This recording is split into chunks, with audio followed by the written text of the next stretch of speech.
with that. Go for it. All right, so today's finance meeting, I think, Kate, you sent out a list of things, and one of the items that was on it was the budget. So not sure if anyone else has had a chance to go through it, but I know, and are we planning to have sometimes we have a separate budget meeting. Are we planning that this year or no? Well, the town board has not yet decided that. Okay. So that's one of my questions also, whether or not the town board is going to establish that or use the finance meeting that we've done in the past or whatever the case. Yeah, we've done it both ways, and so I'm okay with either. I've gone through line by line and have these little pages full of questions. So that could be something we do at the end if we want to accomplish the other things first. What do you think, Kate? What else was on your list? There was a list Doug and I had put together. There were quite a few things on it. I think ARP funds was something we wanted to just touch base on regarding with the Public Works Committee. I doubt we're going to get through the whole list today unless this is a 2-hour finance And meeting. that's why I wanted to get the So- list up there and then decide what are the most important. Prioritize. Some of the things might only take a minute or two and we could get rid of them. And other things we would. I believe the Public Works is tomorrow, correct? Right. So that you guys haven't had too much conversation yet. Well, we've had some, I mean, it's, we got numbers from, kind of pencil type numbers from Greg Hoteling, indicating a couple different levels of application of ARPA money. What effect that would have on the annual cost for people in Cheshire. But even with those, one of the things we'll talk about tomorrow is using some of the money for the Seneca Point Road project where the culvert is crumbling and the rest for Cheshire, but that's all of it applied to the Cheshire sewer project. So we'll discuss that tomorrow. Okay, so we can bump that one out. Do you have the email up? I do, Okay. yeah. It was Uptown Inform-Based Code, ARP funds, Motion Junction, and the budget, so 4 items. Is there something specific about Motion Junction? Yes. Then let's go there. It's a deeper conversation though. So we'll want to get together all of our specific numbers for that. That project is obviously much bigger than what we originally had discussed. It's grown. The group Inclusion in Motion, they've done a fantastic job with raising money. The equipment itself, where originally it was going to be about $200,000, $300,000 for the equipment. The equipment alone was over $700,000, and they raised all the money for that, and that's all been paid for, and that's all here, I think, minus one piece, and has all been set in the ground now. There is a ton of sidewalk concrete work that is being done over there. Block walls, sidewalks, you name it. And we're very fortunate that Floyd Rayburn, FG Rayburn, is donating all of that. And his crews have been working over there for well over a month, every single day, working on all of that. There's definitely cost for the town of Canandaigua. There's stone, there's been regrading, there's been a number of things associated with that. We'll need to talk about that at a future meeting. But the other big piece of this is the building itself and the restrooms and those types of things. The original plan was a pavilion to be constructed there. And that's where this is a much more in-depth conversation. I've got to put together some proposals and some ideas for you. But we've recently had conversation about maybe instead of constructing a pavilion, that we actually construct a building that can be used 4 seasons. This playground is getting national attention. Actually, I've had a reach out from CBS News New York City on this.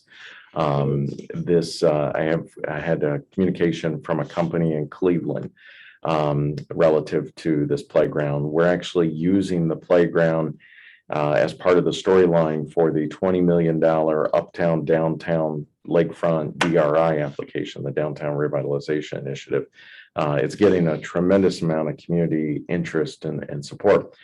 One of the things is if we just have a pavilion, obviously it's going to be very weather dependent and only be able to use a short time period, versus if we do a building that's got like rooms in it that we can have birthday parties for people of all abilities, inclusive of whether or not they're in a wheelchair or not, that's a benefit. And if we design it correctly, it gives us extra meeting space too, that we could use.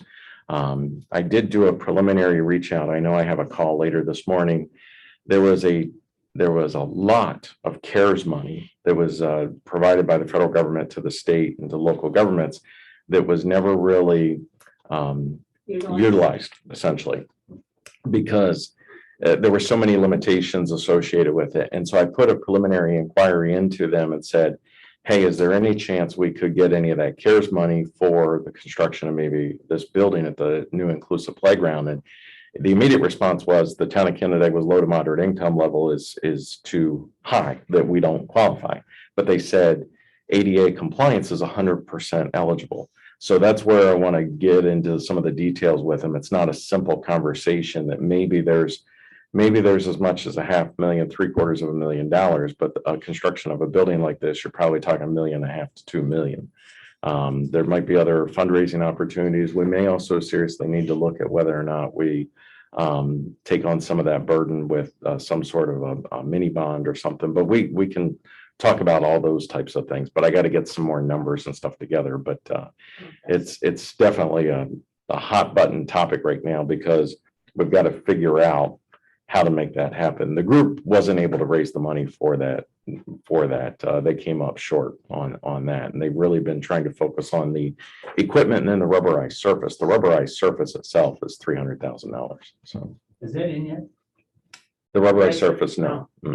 No, it's scheduled to start pouring the last week of September. There's 2 layers of this rubberized surface. We're a little bit concerned about the temperatures. It has to be 50 degrees for it to cure.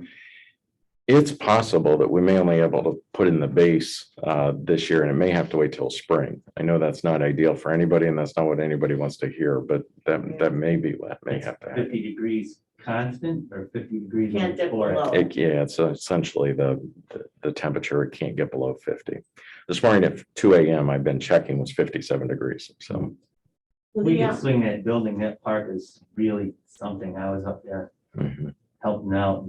That building would really make it I even feel, better. I feel too, if it's getting national news attention, one of the things that I think we have to make sure gets into that news clip is a way for people to contribute.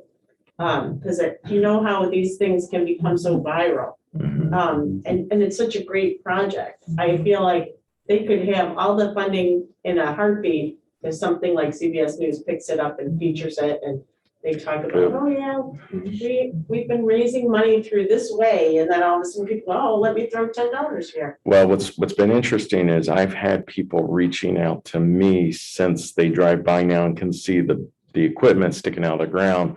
And people that previously made a smaller contribution are going back and making a larger contribution because now they can see it. And there is a lot of attention being placed nationally to inclusivity. That's actually one of the key.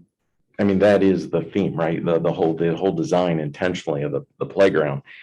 We actually ran into, I know Terry happened to stop in the town hall the other day and we were talking about this.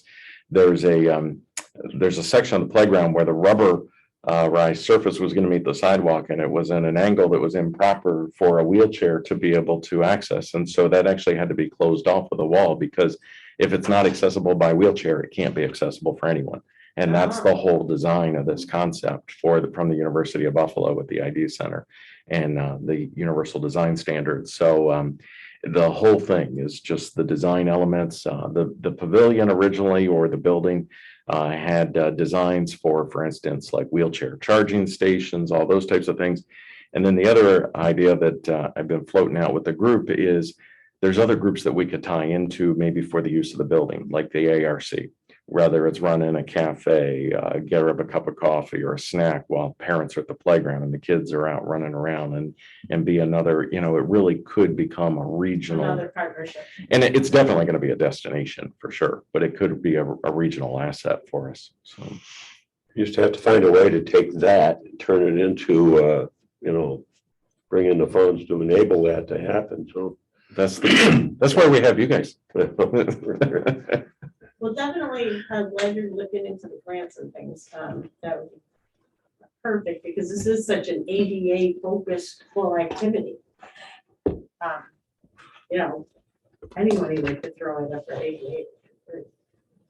Okay, so that's good. My granddaughter is developmentally delayed and has CP and one of her legs, and she was up here over the weekend, and I took her over to see it.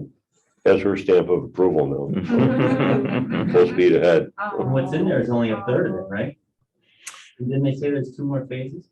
Well, the What building phases, is a phase? yeah, the building's one of the Building one. phases. There's also fields back behind, which would be a phase. And then there's wayfinding signage. So there's no more equipment. One more. piece. There's, I think, one more piece that's still got to go in. The wheelchair swing went in yesterday. And then there's, I think, one more piece that's got to go in. There's a variety of pieces that are not yet constructed because they go along the pathway that goes around the outside. You of know, it. you mentioned Floyd, he should get a lot of credit for that. Oh, without a doubt. Without Yeah, a doubt. to donate all of that, that's just great. To donate, and then that day that we were putting it in, he was there to oversee it. And His, how it was. his crews, he's had, or the day before yesterday, I was over there for a meeting and I think he had 6 employees working all that day on it. And every day he's had at least 2 to 3 employees. Every day for over a month has had a couple of employees. Plus he's donating all the concrete and everything else. So, Well, it's gonna be really something for oh yeah. a real draw. Oh,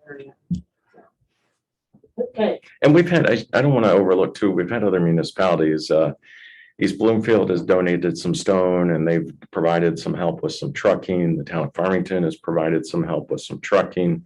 I think Gorham has also provided some help with some trucking of stuff. So everybody's kind of pitching in a little bit. The city of Canandaigua is just confirmed for me. They are going to be taking care of the hydro seeding for us. So, you know, it really is becoming a team lot of effort. different, yeah. The other one was Uptown. Yeah, so just touching on that. So the form-based code is also getting a lot of attention from development. The form-based code is going to be a game changer for the town of Canandaigua. And it's getting really providing a lot of flexibility to landowners and for development in Uptown. And one of the things that I can see happening is there's going to be some very unique expenditures and costs associated with the maintenance of Uptown, in keeping with the Uptown study, whether that's lightings and banners and walkway improvements and crosswalks and you know, signage and any number of different things. I really want to have a serious conversation at a future meeting about the creation of an Uptown Business Improvement District. That way, those costs are borne by the business community and the residents that live in that district, and somebody on the south end or the far north end of the town isn't paying for cost in their tax bill associated with a benefit for that area. That makes excellent Yeah. sense. So something like that be incorporated with the business, the bid that's downtown?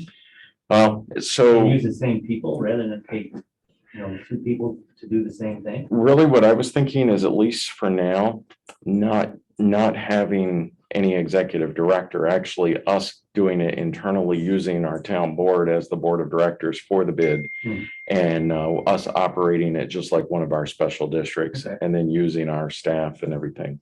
I think we can also, Motion Junction and Outhouse Park is close enough in our whole Uptown study that we can include that with the Uptown bid, as well as Blue Heron Park. And I think that those are some opportunities where we can look at additional improvements, because that whole area is going to become a destination and is build out and everything. And I think that there's some expenditures even relative to those types of projects that can be taken on by that business improvement district and kind of get some of that out of the general fund. So, So Uptown goes that far over, go that far over. yeah, it goes all the way over the airport and then over to the academy and then up to the GMC dealership. So, Well, that would make sense anyway, special district for the special costs associated with it. I think it would make it easier for the rest of the town to be supported. yeah. And I have run it past Randy Farnsworth, Jeff Cook, and then Tim Stone. Those are or will be our three largest landowners. And I've talked to all three of them, and they all said, yeah, that makes total sense because we want it to be an attractive place. We want the additional upkeep of 332, the mowing. I mean, truthfully, I was even thinking, probably having the Parks Department take care of that section of the median and stuff with the banners and the flowers and all that type of stuff. They said we would absolutely, all three of them said we would absolutely support something What like that. about the smaller one, like Uptown Automotive, it's over there on North Road? Yeah, I mean, Other smaller companies. so we'll have to talk, but if it's an ad valorem tax, essentially it would be based on the total assessed value for the entire area. Those smaller entities are going to be such a small piece of that because when you talk about adding 800 units for Uptown Landing behind Blue Heron Park and another couple of hundred units over at where the driving range is, at least, that's going to be where the assessed value really is. All right, Those still won't hurt them. be very small. And we'll have to be careful of that. We'll have to, just like we do with the budget with the special districts, we'd have to be very careful of that. So, all right. All right, well, those were the other three, so now you can safely use the rest of the time for our budget discussion. And I have just gone through it last night, so I'm kind of fresh with my list of things to have questions, and maybe it's gonna be boring for other people, I don't know. But I wanted to just clarify some things. The first one, Doug, I mentioned as I came in, just so that it wasn't like a and you said one of the things you did for the academy or the town, what do you call it when you're teaching people about town government? Oh, the Citizens Academy. Citizens Academy. Mhm. But I was looking on page 9 of the budget, and I was saying the variance at the bottom there, yeah. Mhm. Of 16, and actually I was using the whole 66, but you kind of clarified not everybody has what. So if I'm an average homeowner, I'm expecting to probably pay $16 more plus 18 or $19 more almost. And on the 500 that I used to pay, right? So if your assessment went up and if your assessment did not go up and the tax rate stays the same, Then you're okay, you don't pay anything. right? This is the average because what's happening is there are assessments that have gone up from that 297 is what the average assessed house was last year to 309 this year. So this is showing you that, if your home actually did go up from that 297 to 309, which is what the average home is in the town of Canandaigua now, then you would pay that additional $16.24. Not because the tax rate changed, but because the assessed value That's changed. your assessed value, Yeah. right? But that doesn't, let's talk about the tax cap separately. And then for fire, you see the difference there. And then the water, there was an increase in water. Because of the new water. The water project, that was Right. essentially a big piece of that. So then to do tax cap, where's the tax cap? Sorry. Jump down to the tax cap. So just the tax cap. Okay. So to figure out the tax cap, you have to plug in all this information, which includes our prior tax levy. It includes the pilot's receivable for the year. It includes any exclusions, the levy growth factor, which for this year is 1.02. That's established by the New York State Comptroller, the receivables for the following year, and any available carryover. And then and then minus any exclusions.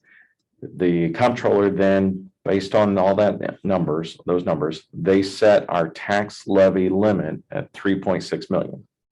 This proposed budget, the tentative budget, has the tax levy at 3.5 million. Now, where does that come from? Let me just jump over here to the spreadsheet for a quick second. So when we talk about special districts, all these special districts, the levy for every single one of those special districts goes against our tax cap. Right.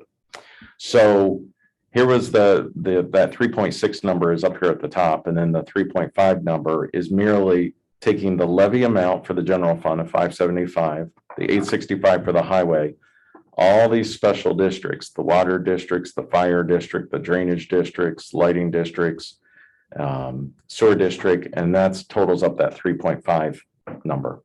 So we are under the tax cap by $30,000, 30,413. So it is a tax cap compliant, even though even though a lot of people refer to the tax cap as 2%. It's 2% or the rate of inflation, whichever's less, and so that factor this year is 1.02, but it's still a tax cap compliant budget because we're Yeah, under the levy And that limit. I understood, it was just more on how to explain this one, which makes it look like, quite an increase because the assessed values are going up. Yeah, and the assessed values are definitely going up. I mean, we're seeing that the real estate market is the changeover in the properties. They're selling at a much higher rate. And the assessed value, the average assessed home has gone up. And then keep in mind as we look forward, so that taxable amount, the town taxable amount and each of the special district taxable amounts is based on March 31st, 2021. It's the final tax roll. So it's back to last March. So then as we're working on reval, which we're working on, when that roll gets certified, March 31st, 2022, that new number will be what we'll be basing the 2023 budget on. And do we expect that because the prices have gone so crazy, that it will push us into a second reval? Or is this reval gonna take care of this kind of craziness? Well, it should take care of a lot of it because it'll be based on whatever the current conditions are. And that's where it's going to be time consuming. It's a full townwide reval looking. Yeah, no, I get that. And Yeah. what I was more concerned about was we had triggered the reval and it was going. Mhm. And then in the midst of it, the prices are going. Right. And so will we be in the situation where we get it done and we're gonna need another one in a hurry? Pam has said a few times she can calculate multiple previous years into the reval. I believe she said she can go back as far as 2018 this year. So that helps when we're not looking only at 2021. We can calculate in some of the previous years, which helps equalize the amount of her assessments. But what drives the reval is when prices come in higher than what they're valued on our tax roll, right? When people buy for a lot higher. Yeah, so Which like is if what we're it's seeing staying on a this way for a consistent year basis. after year It's really the after year. equalization rate that drives the reval, the equalization rate. So when those prices are elevated and the state comes in and says, hey, you've fallen below a certain threshold, the equalization rate's not at 100%. That's what really dictates the reval, because then otherwise you end up with a situation, and you know this from school days, you could have a situation where town of Canandaigua resident could pay a different school tax rate than, for instance, the city of Canandaigua. Well, we Resident. do anyway, but Well, this past year, or last 2 years, they haven't, because we've been close enough to the 100%. you get below 100%, and the school says or anybody says your tax rate's $10. Right, If you get below, that tax rate could be 12 or 13. right, yeah. But you know how people you put your house on the market for 150,000 and they bid it up to 200? Mhm. Is that a real reflection of the value of that house? Yeah. I mean, you say That's a the good assessment of question, market right? value, but is it really? I mean, people are really, they're overpaying. Yeah, And I you think wonder, is banks- that gonna do, I Yeah, heard the banks are even stepping in and saying, look, you want to get a mortgage for 200,000. We look at it, it's only worth 170. You need to put in the other 30 grand.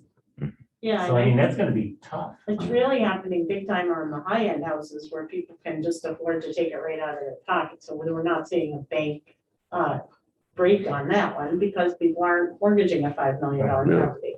But even what the property sold on Tichenor Point, where we had the people swearing it was too much money, it sold for it. So, Yeah. the market is what the market is right now, but it does seem like it has a bubble.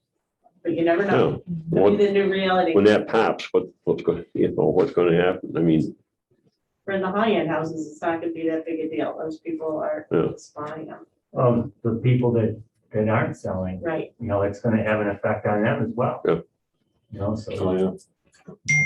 Well, that average number you had at the beginning of this discussion, 309. Mhm. Last year it was what, 270 something? 297. How much of that is because of this phenomenon that we're experiencing? You know? Well, none, because it None? would have been based on March 31st, No. unless it was at the beginning of the 2020. People started selling quite a while ago, Yeah, so. yeah, I mean, There's a few factors that drive it up. New construction and renovation, anything that would change your assessment during the year. That was quite a jump though, from 290 something 297 to $10,000 across the entire town. for the average, yeah. Yeah, for the average to go Is our up. equalization rate dipped? Yeah, so that's why we're doing the reval, yeah. Well, it goes below 95%, is that the It number? was my Yeah. thought, is it? I know. Okay. Yeah, and then when we do things truthfully, like the whole uptown with the form-based code, you know, that's already spurring additional interest. I would anticipate that's gonna start to affect the market of that area also, What is so. form-based code? Form-based code is so the current zoning that is the predominant zoning that's been in place for 100 years is Euclidean zoning. And it says, okay, you can only have one use, most of the cases. You can only have one use on a piece of property and you have to be set back so far from the property lines and those sorts of things. Form-based code is the exact opposite. It says, okay, this is what we envision for this area. You build kind of along the lines of this vision, bring the buildings up closer to, in this case, 332 in that uptown area. And we don't really care what you do on the inside of the building. It's more about building to the aesthetic look in a particular vision than it is based on the zoning and a single use. And it also allows multiple uses on a building. Whereas somebody may have had to previously subdivide a piece of property because they could only have one use on a building. Now they don't have to do that. They could, if the town board adopts this, they could have multiple uses on the same piece of property, making the parcels there potentially more valuable. What's that do to the insides of the building? Does that make them, does that allow a builder to be cheap with it? You know what I mean?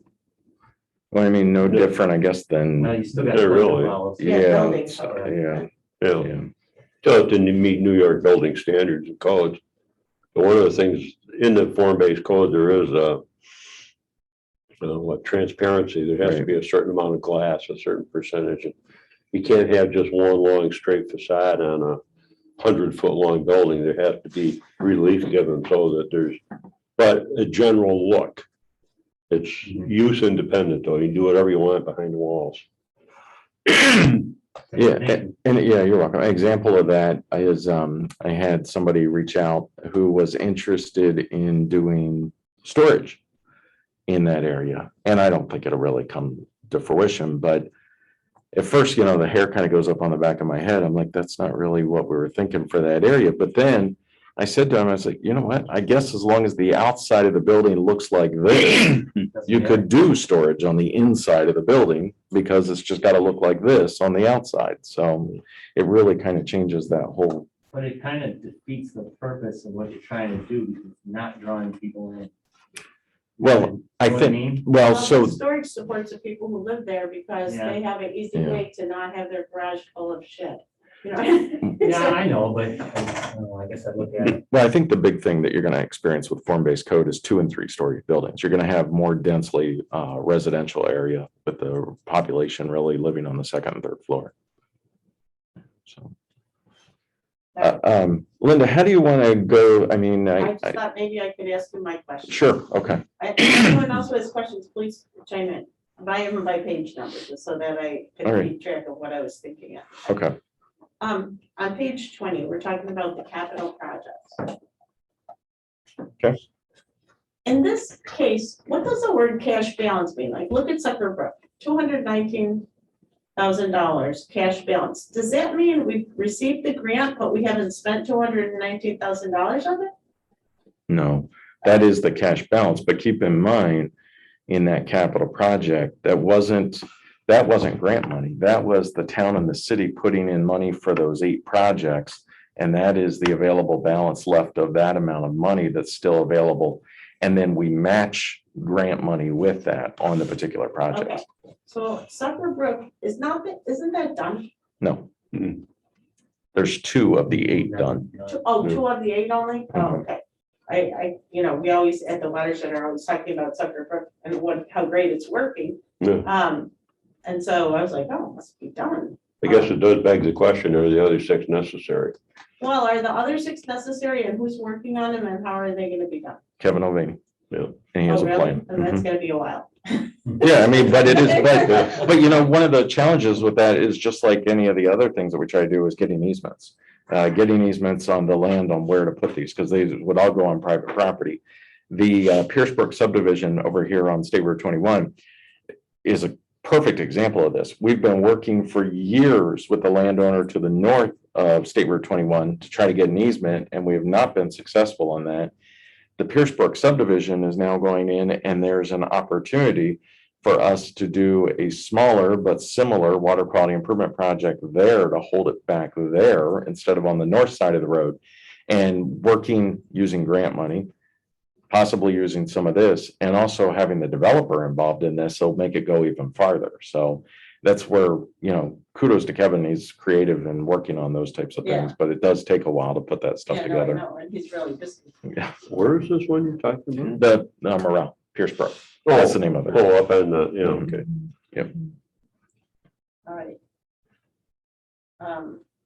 So this question. And it's the same for each of those. Those are that's the cash.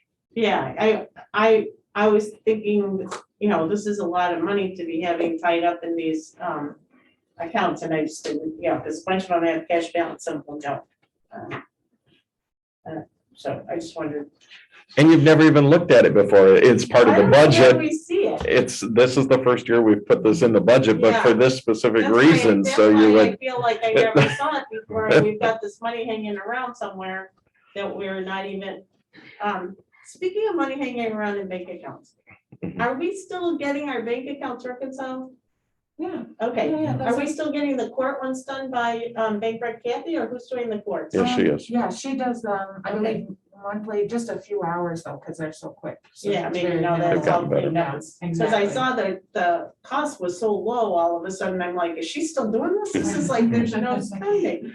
Can I just go back to this here? Yeah. Speaking of capital projects, I put this on here because I wanted you guys to see, so highway fund is 4 million, general fund is 3 million, then all these special districts. But there's another $3 million in capital projects of stuff that is going on. And there's another page here where I detail it out. So that actually pushes our overall budget up to $15 million. So, and that's year after year, we have those Right. those Okay. capital projects. Garage, we had the water, all of those things are in that number, right? Is that what you're So saying? this page here, this is page 13, where I actually show this. So you can see for the last number of years, kind of where we're at when you add in those capital projects. Yeah, we tend to focus on. We general focus fund on and just the highway other and- things, right? But there's some big numbers Oh, there. yeah, well, And then for the 3,400,000 that is planned for 2022. If we wanted to say, what makes that up in 2022? Is there a page on that? I Yeah, mean, that's back to the page that we were just on. Oh, that, the 20 Is it 20? capital Yeah, projects. Yeah, And so, okay, so there, and you know what, that answers another question I had, because I never got down to ARP. I realized I didn't understand the page, so I wrote myself a question to ask. And this is where ARP is showing up. And then, which by the way is now increased. Do you know what the amount is? It increased, it was minimal. I want to say it was like about 5,000 was Yeah. the increase. okay. Some of the municipalities refused the money, and so they divvied it up among Wow. all the other Sorry, you municipalities. got another five. It's just, okay. And then the local government records management improvements, is that anticipated that could cover Gene's requested large format scanner? No. Unfortunately, no, that wasn't Okay. part of All right, that. just plan. asking. All right, so now on page 37, my next question, or not my next question, this one is an observation. You skipped over fund balance. I can't believe you skipped over fund balance. I think it, Maybe. Because there's some I just want to tell you about that real quick, Okay, okay. on the fund balance piece of it. So fund balance, and added this graph here so you can see kind of what's going on with fund balance for quite a few years. right, And obviously the general fund balance is going up. And in particular, and here's actually the note from the comptroller and the corrective action plan from that audit relative to fund balance. But this is the most we have ever appropriated a fund balance to balance the budget. But all I'm gonna say is we have a big history of budgeting to appropriate and not appropriating. which is exactly what I'm getting ready to show Okay. you. All right, because I have, went into the budget line, I had a discussion on that, but this is good. Yeah, but So- sometimes that's a good thing because it tells you that you're being really efficient. with your Conservative, expenses. we're being Yeah. conservative and efficient, it's not a It's not a bad thing, bad thing. but, So you see right here, this, oh, did it not switch over? are you looking for what, page 41? No, I don't know why it didn't switch. I think we're on just this document, not necessarily. The screen, let me jump over here and show you this. Okay, so this $834,000 that we're appropriating to balance out the budget for this year. You see, that's the highest that we've done Yep, really since I've been involved with the budget process and everything. However, you see that we appropriated $498,000 last year to balance the budget. We're probably not going to use it, any of it. because not only that, we still have 298 in contingency. Right. So we're probably gonna be throwing 700 Yeah. additional into fund balance. Which is Maybe. why that line is going up. I know why Right. the line is going up. I definitely know why the line is going up. So, Because we underestimate our sales tax revenue every year. We Mhm. underestimate our mortgage tax revenue every year. It's conservative, Yeah, but it's causing this problem. but it's a so, good problem. I mean, It's a good Well- problem until the auditors say to Well, our yeah, tax but- base, hey, gosh, this town keeps taking your money, but they don't really need it. well, we They're do sitting on a need it. giant nest egg. We do need it, but we just aren't using it. I can tell you, there's $12 million worth of road work that needs to be done, I- you know? And we won't And be compliant if we do all of it. That's the, you know what I mean? Like, we're in this little catch 22 of trying to be tax cap compliant. it's, so realistically, I guess the way I'm looking at this is we're appropriating about 300,000 because of taking the 500 back that we're not going to use this year and reappropriating that plus an additional 300,000. So that's why the 800 didn't scare me for Oh, it appropriating. doesn't scare me. Right. I No. don't believe it.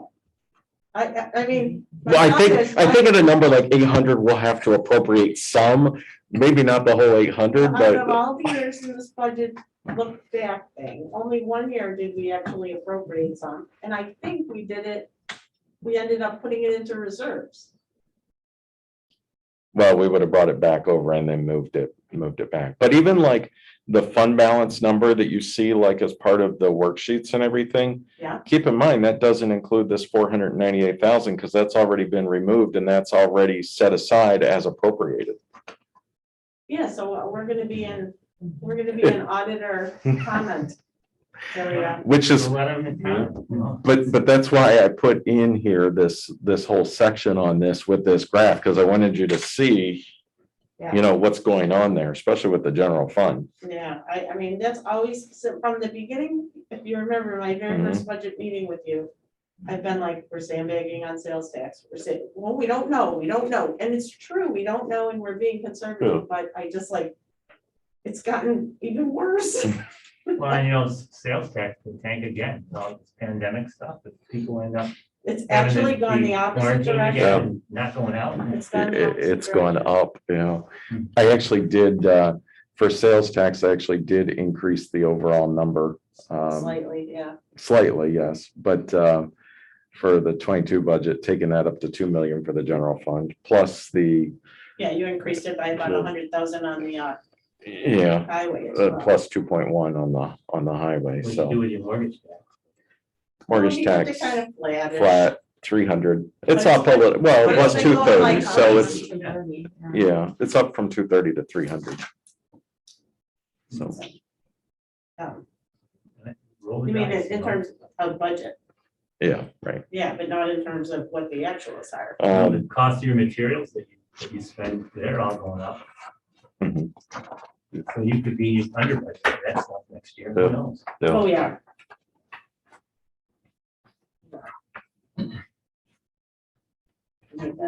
Yeah, I'm worried. And afterwards, I don't know if anyone cares, but I have a bunch of typos I would show you. I don't want to talk about it in this meeting, but just Yep. where it says conservation instead of conversation. Still a word, but not the right one. Right, You know, and if you look at that graph too, as you peak on some of those years, we brought it down quite a bit, and then it kind of keeps back up. If you look at those lines, The way, yeah. The peak was, yeah, but it didn't happen back here in 2012. Then Yeah, we can't 4 years really- later, it peaked again, and then you brought it back down. so in So historically, 2015, that's when the comment came in, pretty much. You know, 2017 was the audit, Yeah, 2016, 17, well, but it we've would been have working on it since Doug and I, Yeah. well, since I started. Right. We've been working on this fund balance issue. so what are they saying that they're saying your fund, what do they want your fund balance to be? 5%, 10%? Well, we actually have a fund balance policy, and so our fund balance is in excess of our own policy. So that right Okay. away is a There you flag, go. That's right? why I get it. Yeah, right. But then basically what Linda was saying, they said that, basically you're taking money from the residents for the operations of the town, but you should only do that based on whatever you need for that year. And that, And you can have a reasonable amount of slush fund, Right. not an unreasonable amount. Okay, so let's go to page 40, which is the mortgage tax. Yeah, when you said that, you're like, oh, we did increase it, but I wanted to show you something. So mortgage tax in 2019, the actual was 350. Mhm. In 2020, the actual was 481. mhm. In 2021, so far this year, we have 344. I don't think, we won't get any more though for No, this that's year. total. That's total. That's for the full year. That's full year. Yeah, August. Yeah. Okay, so we budgeted 300. Mhm. Seems low. But you know my point. I Right. feel like we're gonna not use your appropriation, and certainly not all of it. Yeah. So why won't we get any more? The way county it- Or they pays out pay quarterly. mortgage tax so you usually get it right at the beginning and then in the Right. summer. Yeah. Oh, So so it's there's not a two. monthly thing. It's not, no, it's, Yeah, it's two, so we won't get another one until January, I think. correct. So, On page 40, account 100-3040, New York State Aid Tax Assessments. What is that? So Revale support, is it a grant, So essentially, we get money from, the state? yes, for when we do our revow. Okay. So that would be, we would get that in 22. Most of the work will actually conclude in the end of 21, early 22. But later in 22, we'll actually be able to submit that to the state, and then we'll get the money from Okay. them. All right. But you're talking about the assessment piece. You said No, I was 30, talking 40, about a 3040. 3040. Okay, Yeah. yep. Then I was on page 42, and I have a question. Do we have any idea how the courts net out in terms of the cost of the courts to us? Is it any cost? Is it a net positive? It is the negative? only department where actually the revenue outpaces the expenditures. Oh, that's what, I wondered if it It was is still the like that, or only if it one. had changed No, or anything it is like the that. only one. We do run some reports for the judges where We we do. put together everything their Mhm. fines are collected. Mhm. Yeah. I could send No, that to you. I just wondered if we were tracking it, and I know it used to be positive, and I know the judges have at times like thought some of their employees might be a little underpaid or whatever, and they've used that as their argument. I wondered if we were still there, so. They are, it's a separate line, fines. Do you remember what that line number is, Kate? Fees For and fines, 2610. 2610. 2610, here it is. So budgeted for 22 at 95,000. Year to date is at 68. Last year was 92.5, the year before 116. And even last year, the number, was higher than what we had planned. Or I'm sorry, Right, that was the especially budget. with the bail changes, we weren't sure what was gonna go on Well, there. the court was shut down Right, for a and they big were part. shut down. Yeah, we were Because of expecting a it. lot lower. Right, and so, and they're having 100+ cases a night. They're still catching up now from, They're still catching up, but there's still a lot going on, whether it's the tension in the air as a result of COVID. I know that they said the one night there were, you remember what the number was? It was some crazy number of tickets that were issued at one of the CMAC concerts that, Oh my yeah, God. and it all came in It here. was a So, country music concert, Yeah. I'm sure. Because I'm having season seats there, those are crazy nights. one of the things that is in the budget, speaking of the courts though, is, and there was in the 21 budget also, it's a small placeholder, but to get them an additional kind of backup person for when Kristen can't be here or when, because she is the only person that's running the day-to-day operations of that office right now. Yeah. So, yeah, that's risky. yeah. On page 50, attorney went high, Yep. and then on 52, engineering went high. So could you comment on those two things? Yep. So a big part of the attorney going up is associated with the reval. Here's the detail on that, as well as, well, actually, I shouldn't say that, not in this section. That's in a different section. The total legal expenses that I anticipate for 22 goes up. A big chunk of that is reval. That's not on this specific section. This section goes up because of this list right here. Potential creation of County Road 28 Sewer District, easements associated with, if we're going to do something with the Middle Cheshire Road piece, we have to go out and get easements for all of that. The Middle Cheshire Road study there. We know that we'll have to some legal work, very small though, I think, for the North Street or North Road curb mountable sidewalks. I think a lot of that will end up in the right of way, but there may be some easements there. A new placeholder, and this is something that we're going to have to put in every single year, is a placeholder in the budget for defense of our purchase of development right, conservation easements. It's something that the New York State Department of Ag and Markets looks for at when we do future. So that's in as a placeholder is $500 there. And then we'll need additional easements for the Auburn Trail. So those are the sub details. The number, yes, is up, but it gives us flexibility. Kind of those are the estimated ballpark numbers associated with those things, but it gives us flexibility in that 21,000. If one comes in at 6,000, another comes in at 250, as long as we're not going over budget for the line, it gives us Yeah, flexibility. does it seem like Chris would have that amount of time for us? Or is this not only Chris? To be determined. We don't use Chris for the PDR easements. Okay, The This town is not board ours, needs to it's have a just- conversation about, whether or not we do something else with easements. I've had a conversation with Chris about that, but then you've got, actually, it continues on the next page here, I'm Yeah. sorry, new local laws. We actually, we're blowing through that, aren't we? this last year, we way overspent what we had budgeted associated with local laws and code changes and ordinance and minutes. And so this budget increases a lot of that stuff.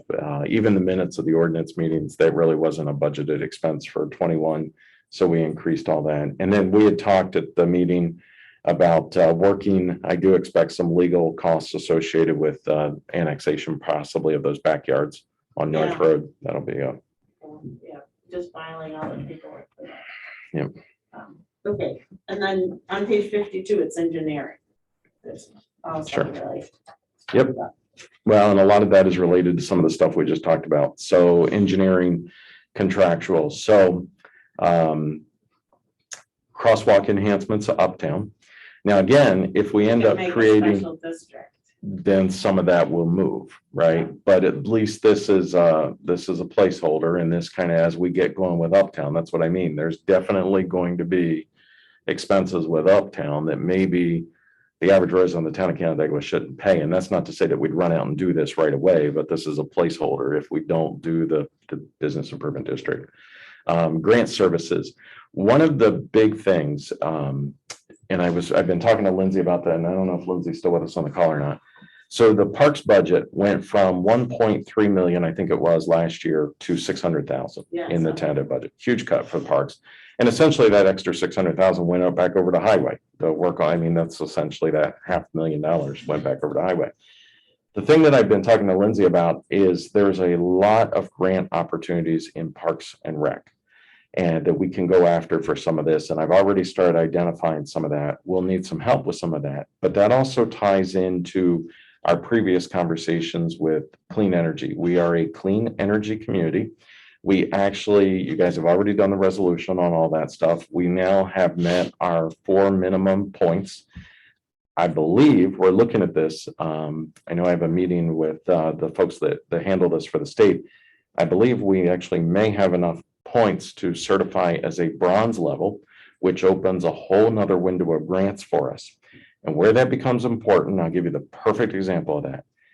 Every single one of those streetlights on Route 332 has to be replaced. 332 lighting, if we It's can't get a grant for that, that 200 would be It's crazy. $250,000 is Yep. the cost to replace those. And we should be replacing them LED, right? It would be replacing all LED. There is a grant that would help us do that. So in this budget, it Yeah, actually shows the 250, I saw 250, that, but yes. it has asterisk. It also, And the spending is asterisk. yeah, right, exactly, You don't associated with the spend it, grant. you don't get it, you don't spend it. But again, this is another perfect example. That could easily move over to that business improvement district. I'm glad we talked about this before this meeting, or this part of the discussion, because that is easily a cost that you could say would be for Uptown. Right, and the And- grant would also be in that. business Absolutely, improvement. right. And so we would qualify.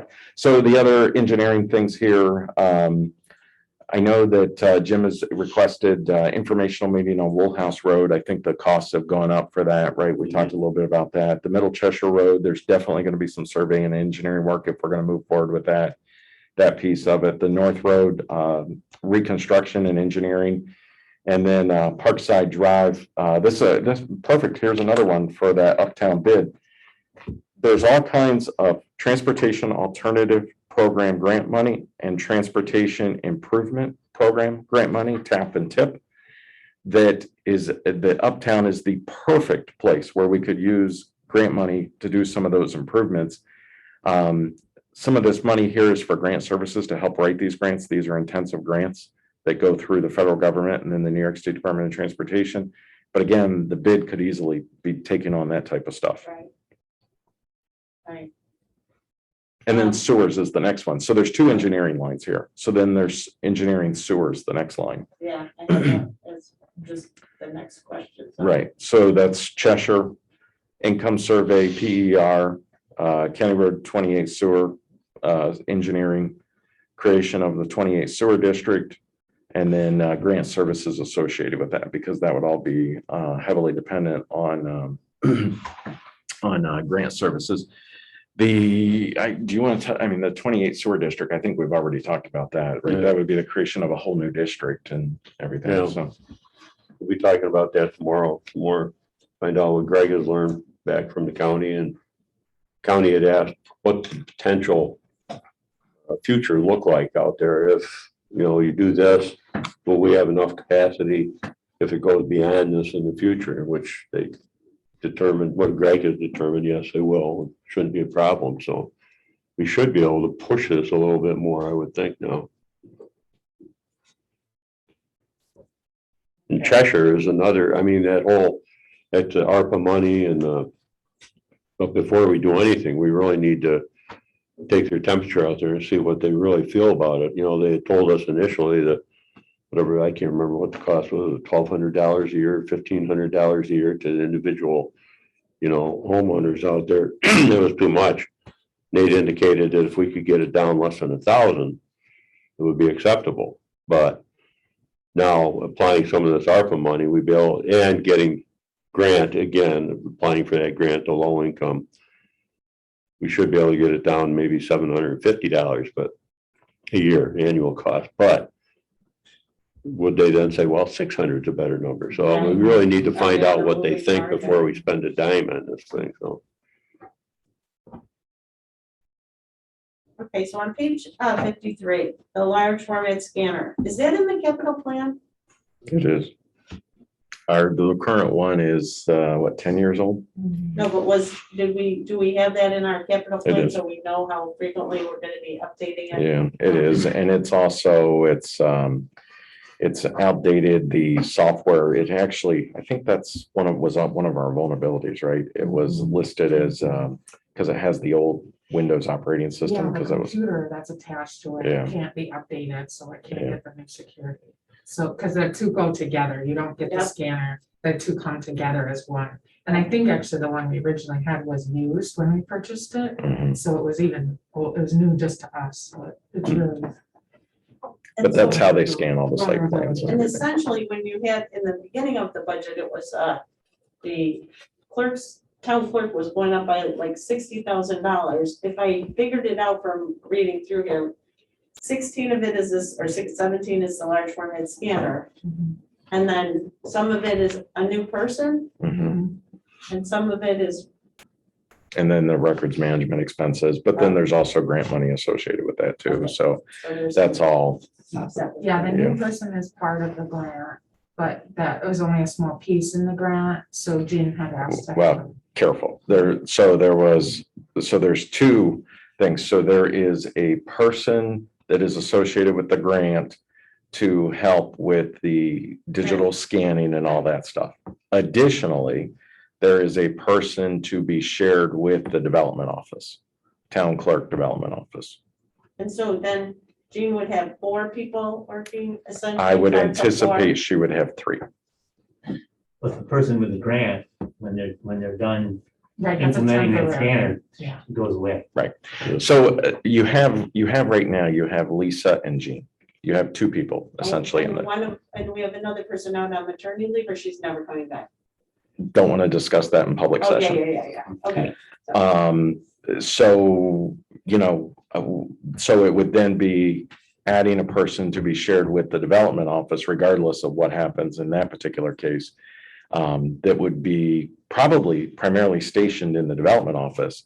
And the reason and the logic behind that, just so you know, is that person would be handling that process and a lot of those files as they come in and getting them Scanning, organized and then updating, yeah. helping for the future outside of the grant, once that piece is done, to be able to continue the continuity of getting that stuff scanned and digitized and everything. So So it's a digitizing person, that's kind of. plus also shared with the development office, Yeah. helping with the applications and all that stuff. So, All right, so shared is, thank you. yep. So page 56. Utilities seem like it jumped up like crazy. I know this is kind of, and so it's, yeah, right in the middle of the page there. Which one? 1620,405. Up above the gray line. So, When I was looking at the actuals over time, and then looking at the activity this year through 8 months, or maybe it's only 7 months, 37 just seemed like all of a sudden it was, maybe it's a place. Well, that's the same as last year. That's the same exact number from last year. The budget last year was 37 and the budget for 22 is 37. So you've got year-to-date activity is 17, right? But last year total was 23. Right. So, but the year before it was 30, right? So 30-ish. But then you have questions about, I also know that we're going to have increased utilities with Motion Junction. We've also just added the internet for Outhouse, which will then go across the street to Motion Junction and all that. So This is That- something there's- else because we've added a few. well, it's the same as last year, but it's, some of the costs have come down, but again, it's, anticipated there could be some additional expenses there. That was the reason for leaving it. Leaving it flat. Right where it even though was. We keep underspending it. Yeah. All right. And janitorial too, I mean, that's more of a function of the new space? No, keep in mind, we suspended all that last year with COVID. We did, okay. So that's why that's so low as a Right. run rate. Right. And then I'm looking at it going, okay. Yep. There we go. So page 57, data processing contractual. does this, oh, okay. Does this cover the new positions? So when I was looking at this, I thought, did we have enough money in? Someone here, we're talking about buying computers. There it is. Sorry, it's not, it's data processing capital. I wasn't reading my own scribbles blowing up. Well, right above it is the new person, the new part-time person. Right, but we're only buying 4 laptops and 3 workstations, but we've got a significant number of. I can check it out. So I was thinking. Because what we do is we charge the individual departments for their computers and their laptops and that sort of Oh, stuff. so So some it's of them are not, in other spaces? right, Okay, good. correct. Yeah, Yeah. so any of them that are needing to be replaced. Yes. Now, the good news is we just bought a whole bunch of laptops as part of COVID, and hopefully, knock on wood, we're actually going to get reimbursed from FEMA for a lot of that. But, you know, so hopefully we don't need a ton of them this coming year, but I don't know. There's been people crawling all over this building this week and all kinds of technology improvements that are continuously Yeah, and if anything, needed. we actually need to have technology improvements out. Yeah. Okay. How about page 58? The police contractual, this is just more of a comment.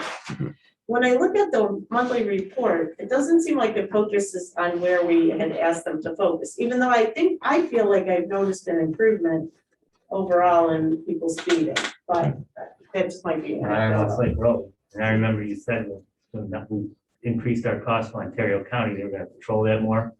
There's no one there.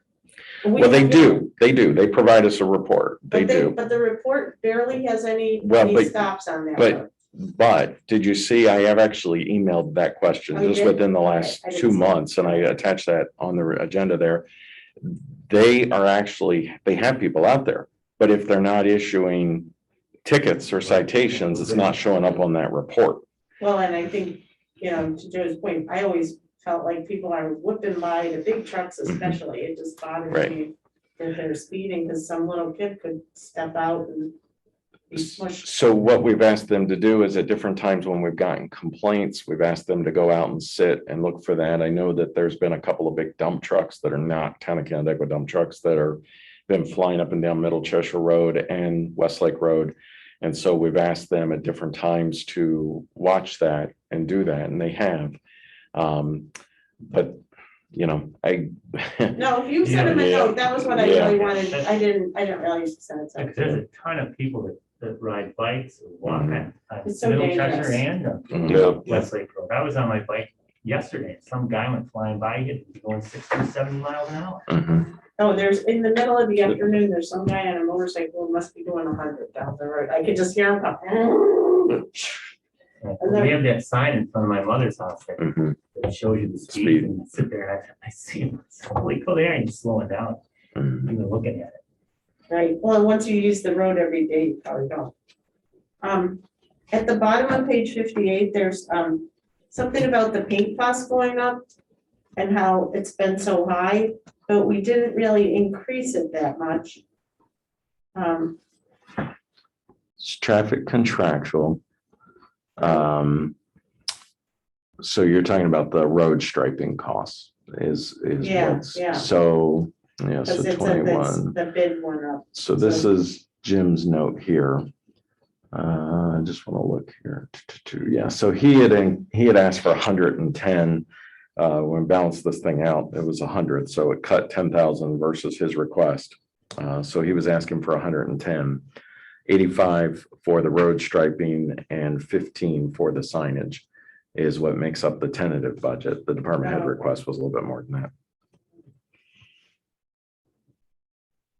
And page 59, the But ambulance. Again, let me just say this, I think that when we talk about, and I don't mean to keep harping on this, but that uptown bid, Mhm. and we talk about complete streets, road striping, bicycle lanes, all Right. that's the whole design of Yeah. uptown. It's gonna that be a could higher all be- cost, right? But that could all be absorbed by that bid. Yeah, but that, we don't have that now. He's talking about restriping what we have now, isn't he? Yeah, Yeah, he is for We got all this existing money stuff. laying in the vault someplace, just piling up year to year. Well, it'll be what it'll be. It will end up taking it out of either contingency or somewhere else, probably, I would think. If that's what he needs to stripe it, because I would say we shouldn't not stripe things, and I don't think we ever do. Well, the 85, I think, was the striping. I think it was additional signage and stuff. But again, I would have to go through the Yeah. particular, he didn't provide a lot of detail in his note there. So I don't know what The ambulance thing. Yep. That is on page 59. I'm glad you asked about that because I was going to bring that up. Okay, good. So that goes up. Proposed $5,000 new contribution to Canandaigua Emergency Squad. That is what we used to do. And remember, we stopped doing it because we thought that the emergency squad was going to be locating on our campus. Because we actually bought some land based on that, right? Yeah. Well, I Well, think we bought the buffer. Yeah, with the land over here, but they are actually constructing at their present location. So that would restore, and then we would have a intermunicipal agreement with them. Providing services for that $5,000. And where that comes in handy for us is any number of things like, for instance, CPR training for our lifeguards, which they then help to do for us as part of that contribution. And we've been talking about a variety of other things that we're still working on that agreement. So hoping to have something for you before you adopt the budget on that. Are you hard to say no to the ambulance? Yeah. Right, 60. Oh, that's a spelling thing. Okay. Sorry, I'm looking for that. The notes here may not make sense, and let me just touch on that specifically with the highway superintendent salary.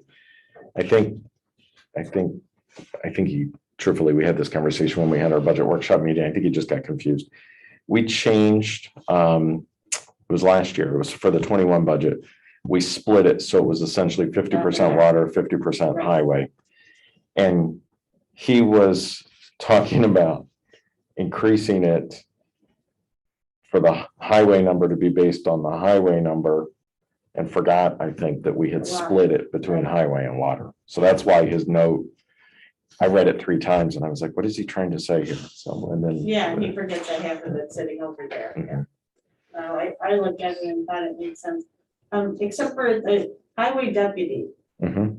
Does the highway deputy really help Jim a lot? Yes, Okay, just wanted to ask. yes. I never hear, kind of the details, so I just wanted to make sure. No, he does. He takes a lot of projects on and responsibility. I would say since Chris Litz has become a deputy, he does even more for Jim. Oh, for Okay. sure. Good.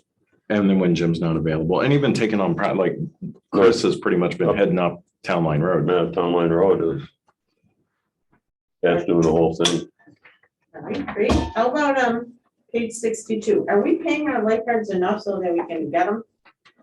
Yeah, that's not the issue. Everybody's struggling with lifeguards, and we're talking about a whole variety of different things. Lindsay, are you still on? Do you want to touch on that?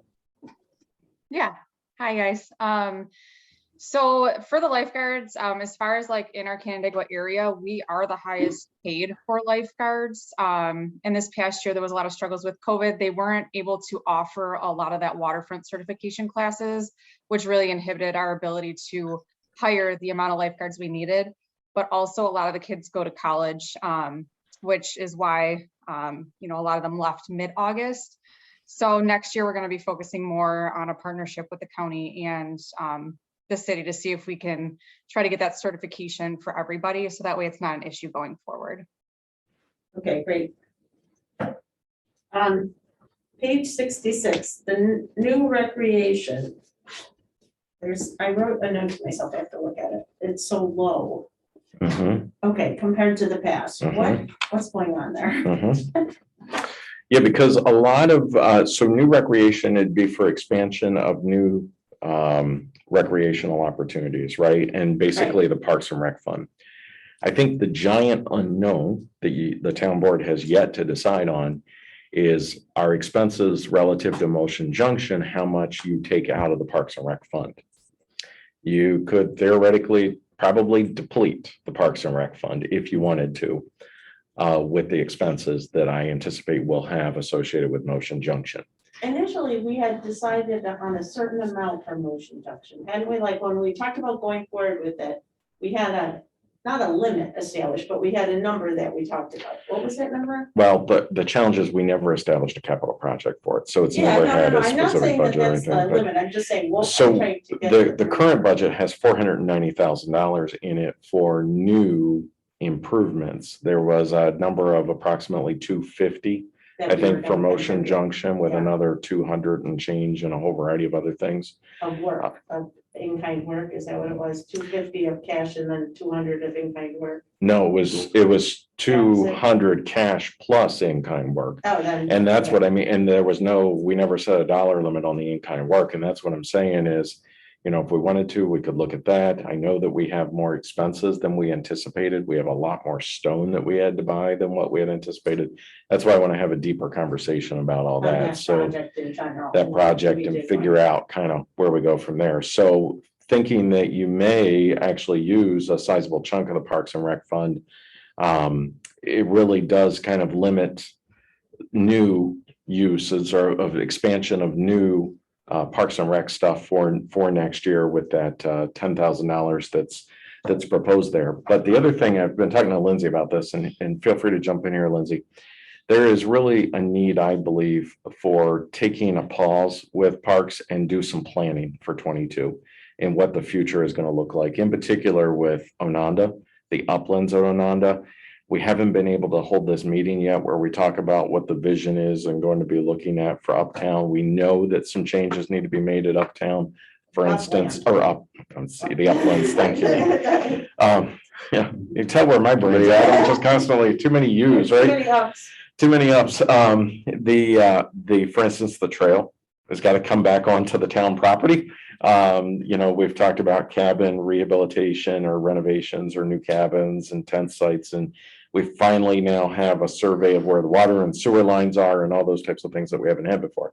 So that's really where Lindsay's going to be meeting with the Parks Rec Committee to talk about, a vision, a plan for Almost a capital the plan for upland. parks or Yeah, something. for specifically the uplands, and then they'll talk about the lakeside, I'm sure, too.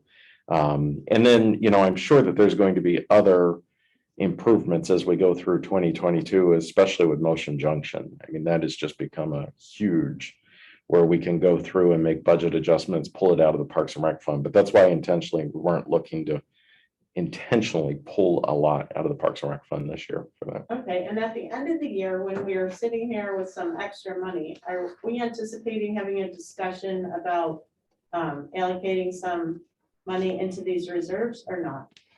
Well, usually we do, but Yeah, we usually wait until we see where we're kind of at as we approach the fourth quarter, but usually we do. Yeah, yeah. Are we thinking that will be what, the December meeting or?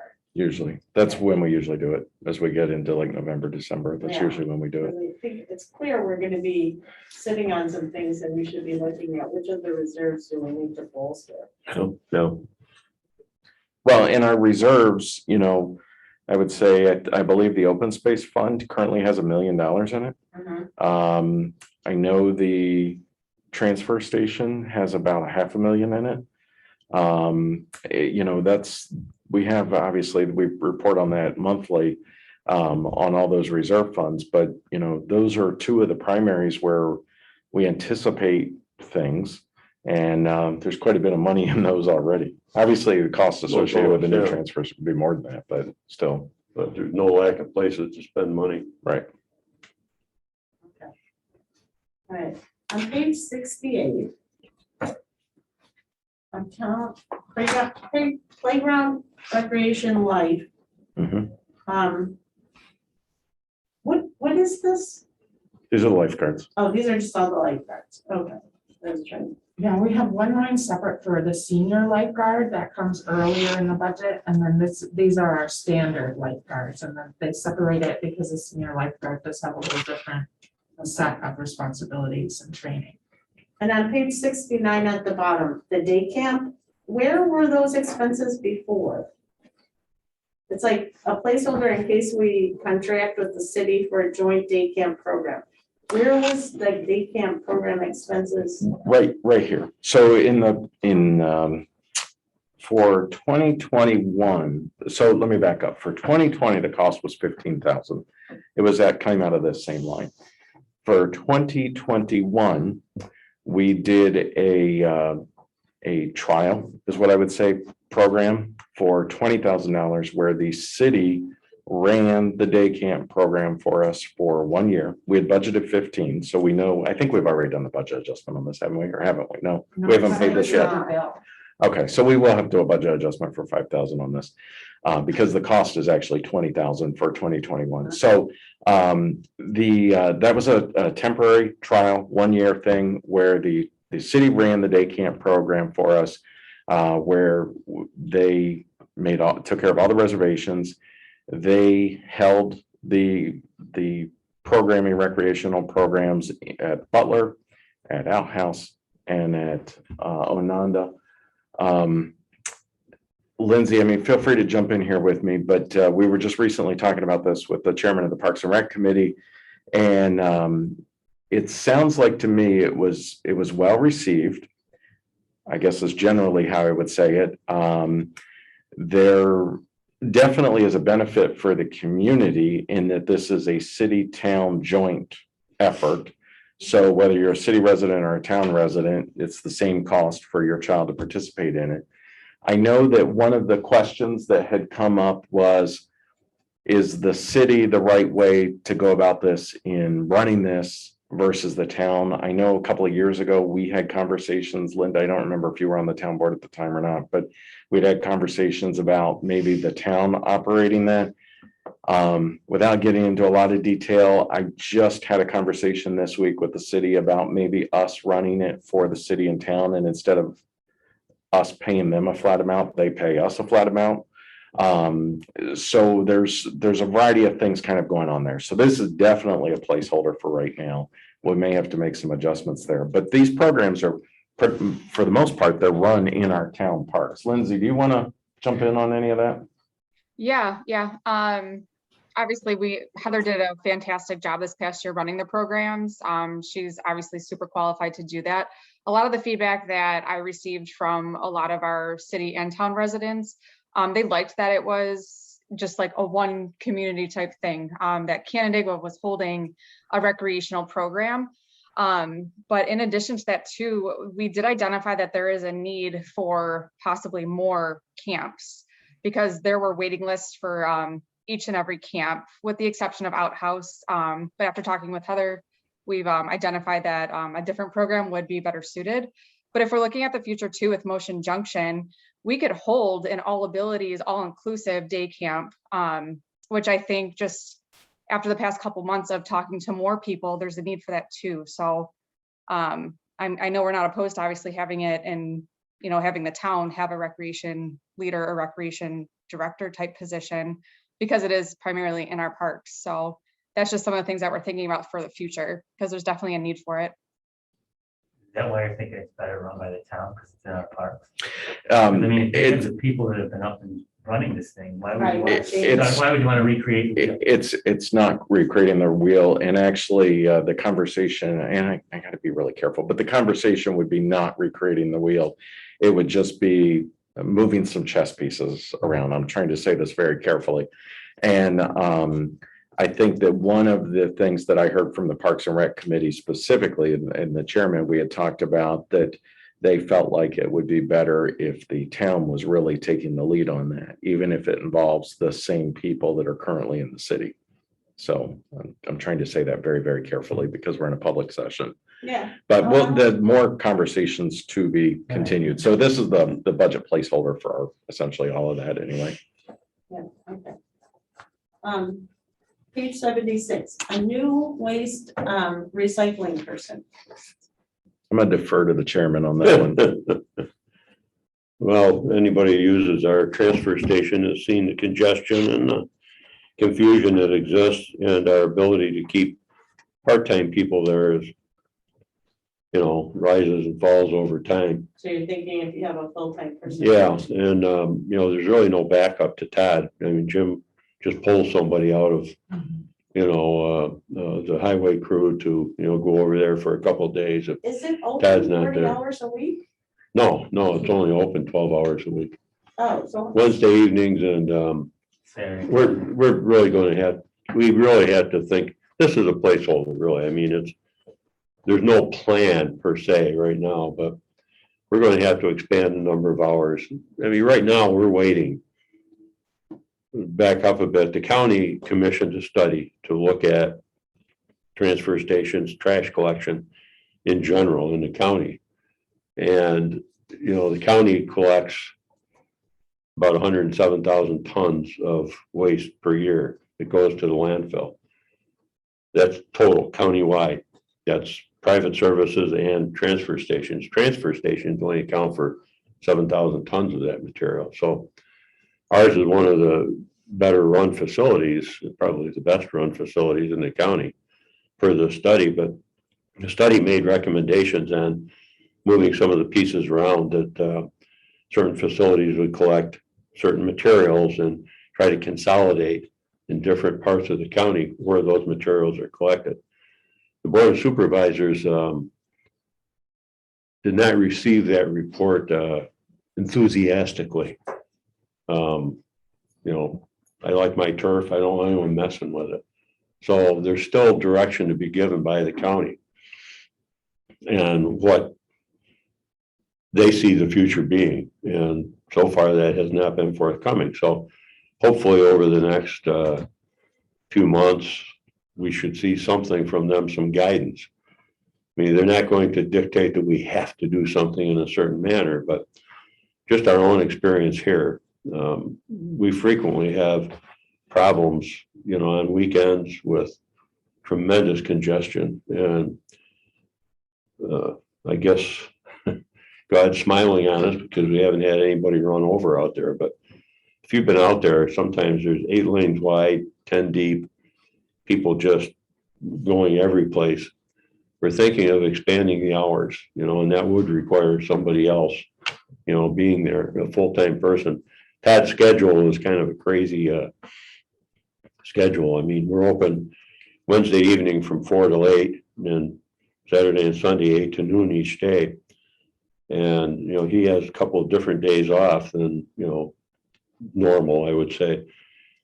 But He works sometimes for the highway department. occasionally, well, he plows snow in the winter for. The other thing, don't forget that actually is very time consuming is in addition to the hours of the transfer station, he has to actually haul it. Yeah. Right, right. It's the hauling And out then there. that Waiting really- in line out there to, Because the county takes in materials from the northeast, or the Right. landfill right. takes in materials from the northeast. The whole thing is very difficult.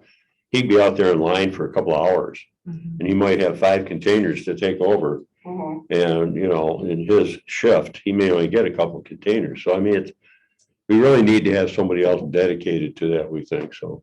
Right, But there's no specific schedule in mind yet, so. right. We haven't pulled the trigger Yeah. on this. It's just possible. All right, how about on the same, oh no, on 79, the Kennedy Lake Management Plan. We're given an increase. it's actually, I put it as an increase because I thought the number, and Kevin just sent me the update. It's like 25,000. So it's, you know, that was just a rough shot in the dark until I could get the number. Oh, so the real number is 25? Yeah, something like 25. I'm going to be going back through as I've been able to firm up some numbers and stuff. Because it looks like in 2021, we already paid 27.9. I know. That's why I want to go I'm back gonna go through. back and check it out. Okay. We paid two places. We paid the watershed council and then we paid the county watershed too. Don't we pay 2 out of that? I don't know, but it's something we'll have to look at that. I don't think so. I thought that was just the CLWC. All right, so, this just because I can't remember, on page 80, there's the big transfer to the reserve of 1.1. Was that transferring to the water? Page 80. Page 80, transfer to the reserve, about Yes. middle of the page. Okay, Yes. Oh, from 2020. yeah. Yeah. And then.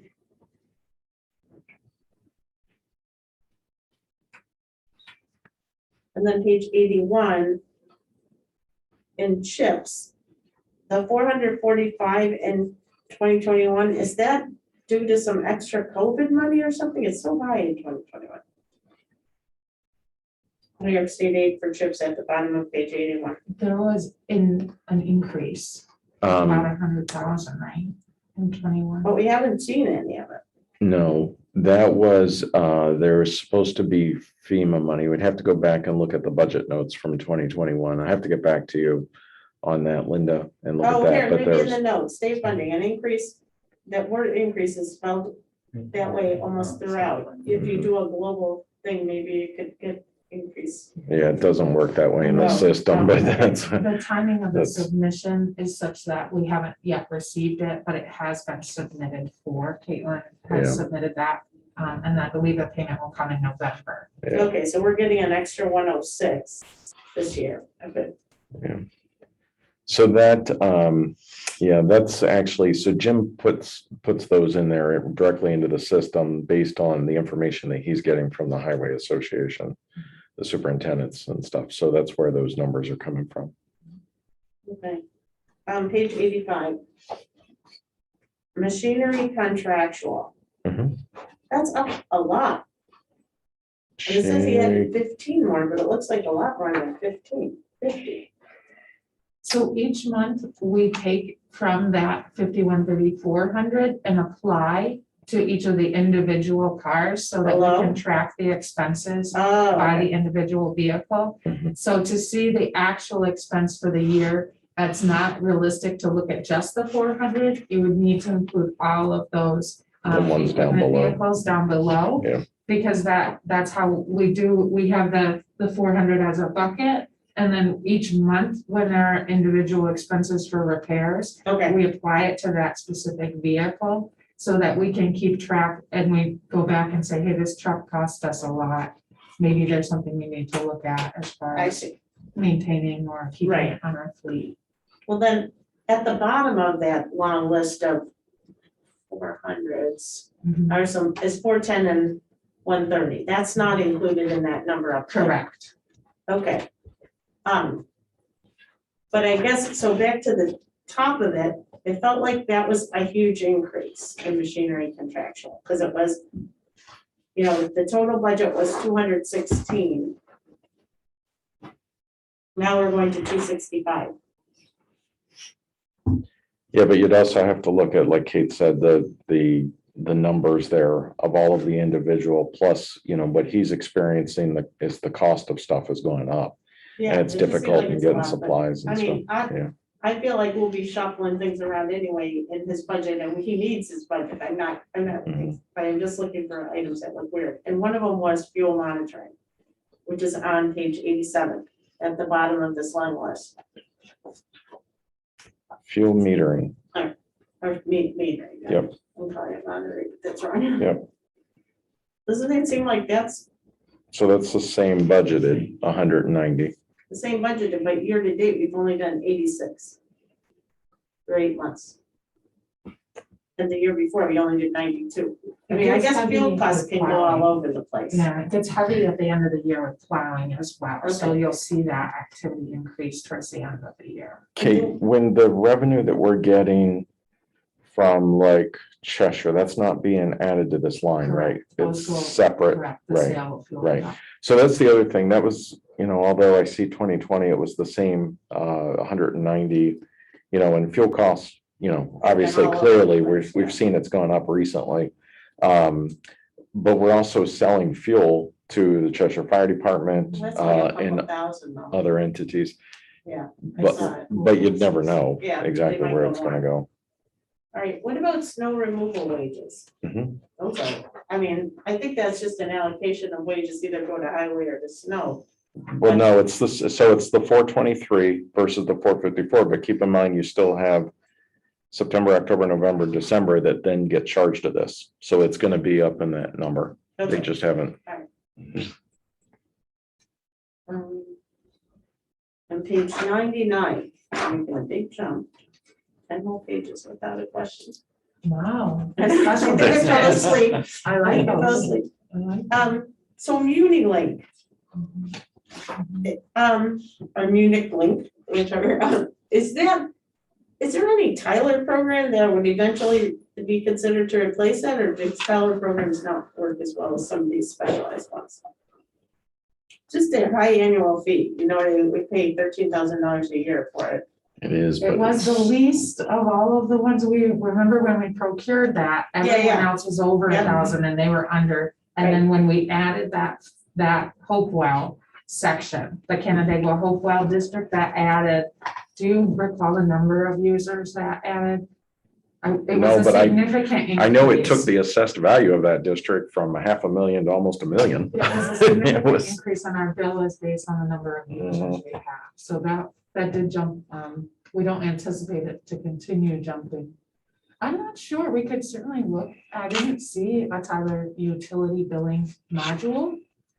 I know Munilink we're very happy with them. They've Yeah. always worked very, very well with us and any of our requests for specific things they have addressed at no additional cost to our monthly payment. Which is nice. That is like such, that, again, to change that software, that would be probably a 2-year transitional thing. That's not a simple, easy thing because that's not only all the water bills and how they track all the water sales and everything, but it's also that integrates with the clerk system, with the receipt of the water bills and all Okay, that well, I'm not stuff. That's- suggesting that we do it, just that as we think about it going forward, if we're in the transition period, we should Yeah. maybe look to see if there's something integrated with our whole finance.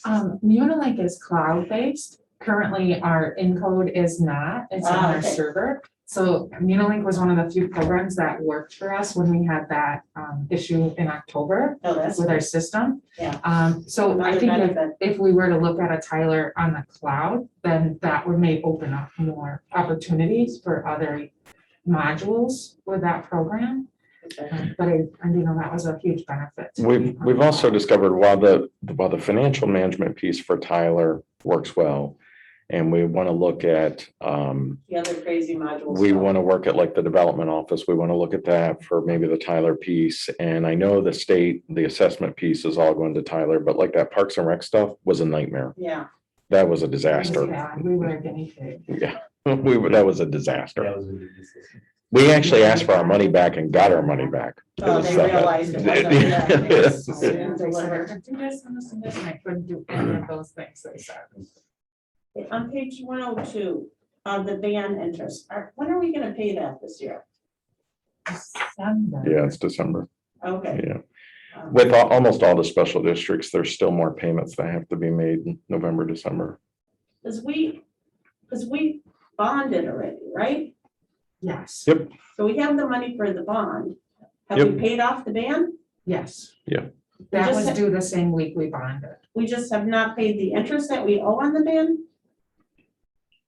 Wait, which one are you looking at? You're looking Sorry, I'm at, looking at, in about the middle of the page on 102, it's 597.30.700. Up, right up of the third gray line down, And interest. Sorry. and interest, it's You unpaid, just went over it. It's right underneath your, yeah, underneath, and one more down, one more We- down, one more down, go down. one more gray line down. The $50,000, well, I guess it could be both of them, but, yeah, so one is principal and one's interest, the 600 and 700. yeah, so I'm looking at the $50,000. Yep. But we may not actually have expenses for that too. That you want to look at the specific of the water district. We had originally anticipated additional interest payments that I'm not so sure that we're going to end up with. The interest in the van was paid out of H26W. Right. And And then not I here. believe that line was something you guys had looked at when you chose to go with the 15-year, the shorter bond payment. That SW 500 will pay in December, the first bond payment. And it's more than we had originally thought, because you went with the shorter. So I think that's. where some Okay, of so we that's need gonna to do a come from. budget adjustment, Correct.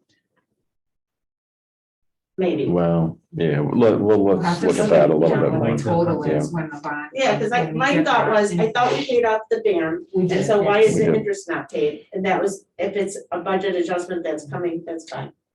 But that was also when we originally did the 21 budget, because you're really talking about the 21 budget, not the 22. Yeah, yeah. I was 21 just noticing budget- Something that I wanted to Yeah, highlight. so the 21 budget, we had anticipated additional interest payment that we didn't end up needing. I'm not so sure we'll end up having that $50,000 payment. But while I got this spreadsheet. Of course, I know you guys don't necessarily like my spreadsheets, but I refer to them a lot. The tax rate goes up considerable on Canandaigua Consolidated by doing that 15-year. I know we talked about that, but I just want you to realize that we had originally budgeted, or we're saying that tax rate was going to be 62 to 65 cents, whereas it's actually going to be 69 cents by taking on that additional, by shortening that term up a little bit. Yes, it does save money. It absolutely does, Yeah, but tons of money. the tax rate goes up because of that. So, and you see the assessed value is going up a little bit there. So the average home, that $309,000 house in the Canandaigua Consolidated Water District will have about an extra $31 tax bill this year. But you know what, they're gonna have that for 15 years instead of half of it, or more than half of it for 30. Or 20, So yeah. that's why we made that decision. On page 102, when we have the special assessment districts, you know, like for the water, Mhm. and they have a certain number of houses or units, we you- update that every year, right? Are you talking, yeah, so are you talking about Bristol? So Bristol is Yes. very unique. So you see, what I start with is actually not the report that you're looking at. What I start with is actually my spreadsheets. And the first thing I do is I go through every single year and I get all the updated information in terms of the assessed value. The Canandaigua Bristol Water District is very, very unique in that it has both a ad valorem tax rate as well as a special assessment rate. And you see actually here, and I track it for both the town of Canandaigua and town of Bristol, and then I share this information with the town of Bristol. So you can see the town of Canandaigua had 95 units and it dropped to 94, and the town of Bristol had 232 and it dropped to 230. And you can see here the assessed values. So Canandaigua stayed the same, Bristol's actually went up a little bit. The tax rate, it has to be the same for both districts, which is 56 cents, and the unit charge has to be the same for both at 187. But you see, it essentially keeps it flat for the two, but all that information for every single special, this budget, and I was saying this yesterday, it really is 30 budgets. And you have to treat every single one of these special districts like its own budget. And so there's 28 of them. And so I actually have to go through and calculate out, get the new assessed value, and then determine what the tax rate is for that special district. And then you see what the impact would be. So like, for instance, this Canandaigua Farmington Water District, which is almost half the town, by the way, you guys, it's almost half the town is in the Canandaigua Farmington Water District. They're going to be seeing another increase again this year and probably for the next couple of years with that water project up there. So anyway. All right, I'm off your questions. I'm sorry, Linda. Go back to your questions. But there are a couple of these special districts that jump. I think you guys need to be aware of because you're going to get questions about them. I'm quite sure, quite certain. Is Canandaigua Farmington Water District a fixed amount that, No. It's operated by the town of Farmington, and it's the O&M rate that they establish for the operations, and it's the same for all of, you know, the water districts essentially operated by the town of Farmington. One of the things I was talking to Kate and Jim and Caitlin about it as we're going through these budget worksheets, we really desperately need to, after we get past the budget, need to go back and calculate out and really figure out what our O&M rate charge should be for all the Canandaigua water districts. At 50 cents, quote unquote, per thousand, we're significantly less than a number of these other municipalities, like for instance, Farmington.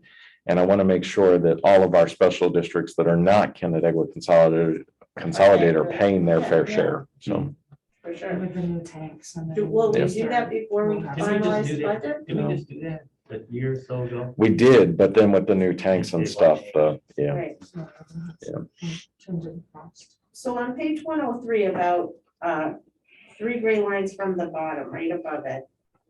The reason I was at right above the 3rd gray line from the bottom, which is 1001 even, real property taxes Canandaigua. Mhm. And the reason I'm asking is it fixed is because already we've seen the full amount expensed here. And I was like, that's weird. That's the real property coming in. The 1001 SW 515, that's actually the tax that we receive. That's the real property tax for that Oh, I district. see. That's the, okay, that comes in on the tax bill. Mhm. Okay. Yeah, thank you. And then on the expense side, Kate is absolutely right. They send us a bill and then we pay the whole thing. Okay. And that's usually done right in January. We're really a pass through for that. We collect it and then I've already got the bill on my desk by the time Jean gives it to me.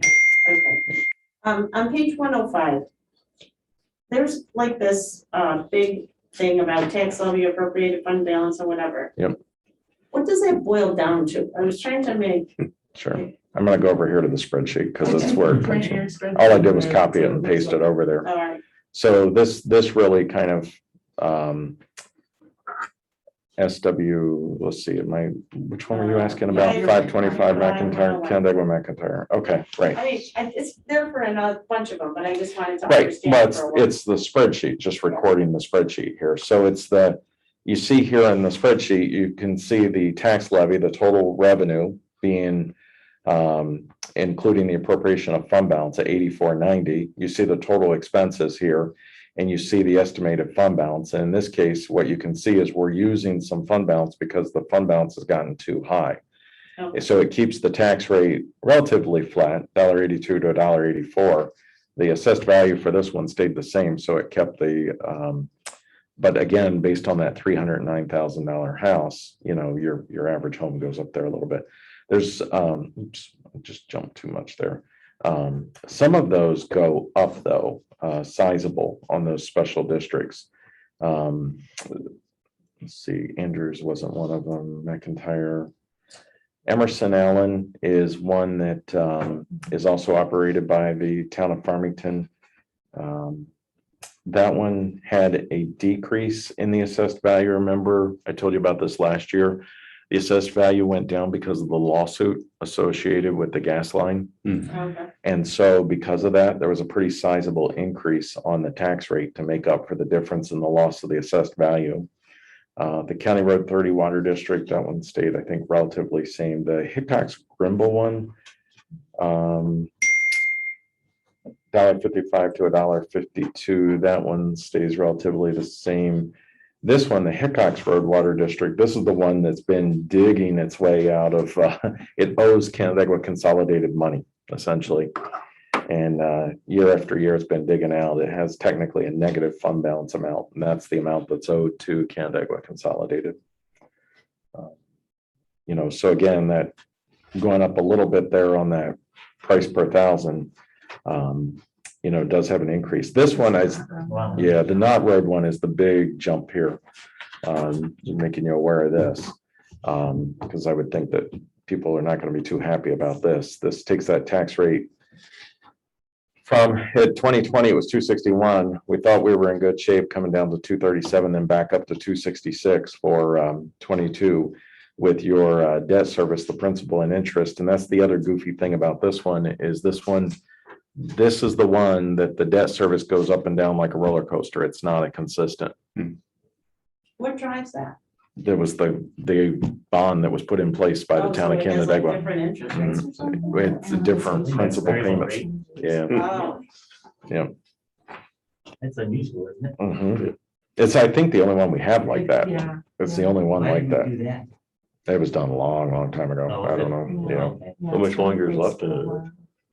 I think either 8 years, 8 to 10 years. I think, actually, I had looked at, I believe all the town of Canandaigua special districts and all debt would be retired by 2034 for the town of Canandaigua. Yeah.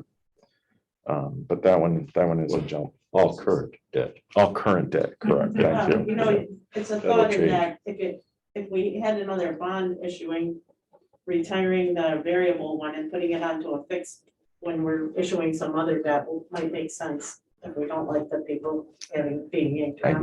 don't, I know Yeah, but we've then you're looked gonna at, if you spend the can. life of it. yeah, I don't know that we can on that one. We've looked at that before. Right, Yeah, so. okay, and my last question, Mhm, on page 165, it's the pilots. mhm, The airport pilot, all of a sudden the land is at 0, mhm. and I just don't understand why. Well, there was actually, and you'd have to read through all that stuff. That's not a town of Canandaigua decision. That is a IDA decision. And there was actually, I noticed it also, there was a piece in there where it looks like there was some sort of a settlement with one of the airport hangar owners or something. I noticed that also in that language, but that's, you know, that information is all provided to us by the IDA. We have no say in that whatsoever. Isn't that nice? At some point, you know, if we do have a special workshop, budget workshop or something, I think it's important to take a look at the special districts. That is a big chunk of what we do. And, you know, that one I think is the largest one that you just saw there, but, you know, the details kind of going through those. And then the fire also, just to show those, because it is, you know, so important there. Yeah, but I feel good about the fact that you set them up on these kind of spreadsheets. These are real. We know what they are. The only thing I wish we could do is to review the water rate prior, you know, while we have the budget going. So we know exactly what these rates are gonna be, because we're not able to predict until we know what our overall water rate is for the Canandaigua Consolidated. How do we know what these tax rates are? Well, so our current O&M rate is 50 cents. That's the Right. established O&M rate, right? So that's what these are all based on. And so the way that works is 30 cents gets transferred over to Canandaigua Consolidated. Right. And then 20 cents stays with the district. Yep. And that's the agreement that we have between Canandaigua Consolidated and all those special districts, water special districts. You know, as we calculate out, I think we really need a year to figure out what the true cost is going to be because we've added the PRV vaults and we've added all these additional things. I know we've had conversations about pipe and everything else. I think we need a little bit of time to really calculate out what the real cost is associated. But in that year, that means that Canandaigua Consolidated eats all the costs. Well, no, well, there's still all the districts, you're paying administration fee, Right, basically. we're paying the 30 cents, but it may be 33 cents. It may be $1. Right, we don't know what it is, and in the meanwhile, until we know what it is, or until we estimate what it is, the Canandaigua Consolidated District is absorbing all of it. It needs to be done. We've made a ton of progress because 2 years ago, those districts didn't pay Canandaigua Consolidated a Oh, penny. yeah, no, I don't wanna take away from all of the good work that's been done. All I wanna say is that if we wait too long, Mhm. Canandaigua Consolidated absorbs it again, which is the situation we tried to get out of last time. It's definitely something that needs to be looked at for sure. Yeah, we also need to look strategically at replacing, what do we have, 100 and some odd miles of ACP pipe. And, you know, different water breaks we've had, Jim has noticed that the pipe kind of deteriorates from the outside in. Just the concrete asbestos mix, it makes a pipe. And depending on the pH of the soil, it starts eating away at that outer Right, part of the pipe. So we have talked about replacing, you know, so much. most of it's here. probably in good shape, but that got to be part of that conversation. The other thing that's got to be part of that conversation, that's why I think it's a huge conversation, is the water meter replacements. Yeah. And that shouldn't all fall on Canada Consolidated, but somehow we have to figure out the way that those other districts are also paying part of that. Maybe that's through the O&M rate or some special, I don't know, but that's why. I feel like Canandaigua Consolidated has several different types of expenses, and one of the types is something that benefits the entire water system, the main, the tanks, those things.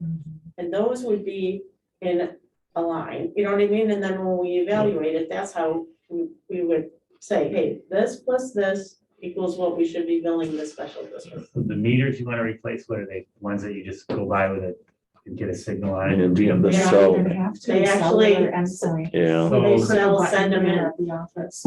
So wouldn't that be a benefit to the entire town? Because you're decreasing the amount of wages you pay someone to go out and read those things? Well, not the entire town. You're only talking about that water district. I mean, Okay. keep in mind, basically everybody north of 5 and 20 is in a complete separate water district that gets no benefit from that. So that's where this becomes very tricky. Yeah. So. Yeah, the water districts are trickier, but I think, you know, slicing it into categories Mhm. and making sure that they're all finding the right home. Right. Well, and That's we smart. have to continually watch and make sure that we're consolidating when a debt is retired. Like there is one of the Farmington ones now that's operated by Farmington that we'll be bringing to you before the end of the year to go ahead and consolidate that into Canandaigua Farmington Water District.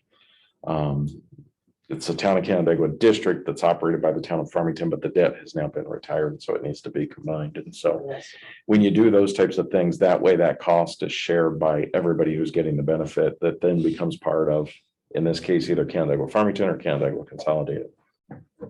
Yeah, I'm sure it's a complicated exercise. But I don't want to wait a whole year because I feel like there's going to be a lot of different expenses that we've already spent money on that. And they get consolidated, keeps absorbing the hit. Let me just show you here real quick, fire. I know Gary was asking me about this yesterday. So it goes up, I think on the one chart that you had asked me, you said it looked like it was going up about 20,000 or so on the earlier in the budget. But that's because, yeah, you can see that now. That's because the contract, the current in-place contract with the city of Canandaigua for 2022 calls for us to make a $650,000 payment to them. And the current in-place contract with Cheshire Fire Department calls for us to make a $515,000 payment to them with the retirement of our contract with East Bloomfield, December 31st, 2021. So the $50,000 goes up, the city of Canandaigua Fire Department, that goes up to 50, but then we retire out that 36,000. So that's the difference there, where it looks like it's going up about. Yeah, where in a normal year it 20,000, would go up 65. Right, and yeah. we have that going away. So it's 2 cents on the tax rate, taking the tax rate from 76 cents to 78 cents. And you see the assessed value goes up there and the number of parcels go up. And then again, put another plug in for it as we look at Uptown, there's going to be increased services and demand for services and everything. And maybe we need to revisit fire. Well, and 3-story as part of that, buildings, and right. that requires something different than everything pretty much is 2-story here.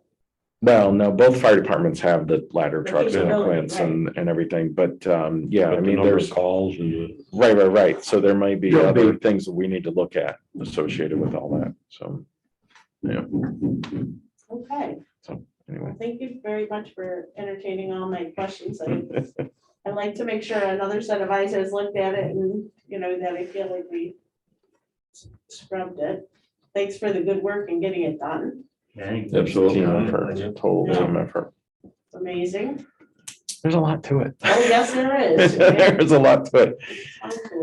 So, I remember in the past when one of my very first budget meetings where there was a comment made, oh, they're special districts, let's skip that. I'm like, wait, that's Does anyone else have any questions for finance today? Well, just, I got a comment, though, just, listening to a lot of your comments and that there's a lot that you do that I don't think a lot of people realize, the different grants that you find and know about and all the, the other different things in the state. And I'm not Thanks. sure, nothing against you, Kat, I'm just saying this to supervisors in general, that a supervisor is not gonna have time or the expertise to know or do. Oh, and I think as a town board, we all know that. We know what we don't know. And we're absolutely. thankful for Yeah. having a professional manager. I just think sometimes there's people in the community who don't understand that they're, Things like that save us a lot of money. yeah. So, it saves us a ton. Doug comes together for his salary negotiation and shows us the list of all the grants that we applied for. And if it was just us doing it, we wouldn't have gotten any of them. Wouldn't even know enough to There's do. not enough time in the day. Well, the one thing, and I know we've got strategic planning coming up on September 22nd. I hope Right. everybody can make it, because that is the one thing that becomes very, very helpful for me and our staff is when we have clear direction from you guys in terms of the priorities that you want to work on for the future. And then that allows us to focus on those. So put a plug in for that. Hopefully everybody can attend that or participate in that in some way. So. Planning on it. Yep. All right, adjourn then, everyone, anyone, any objections? Nope, We'll be that's back fine. here next week for agenda review. Yeah, next week, we have the agenda review, so. Adjourned. All right. Thanks, Thanks, everyone. everybody. See ya. Bye. Have a good day. Good job. No. Take care, Joe. Thanks, Joe.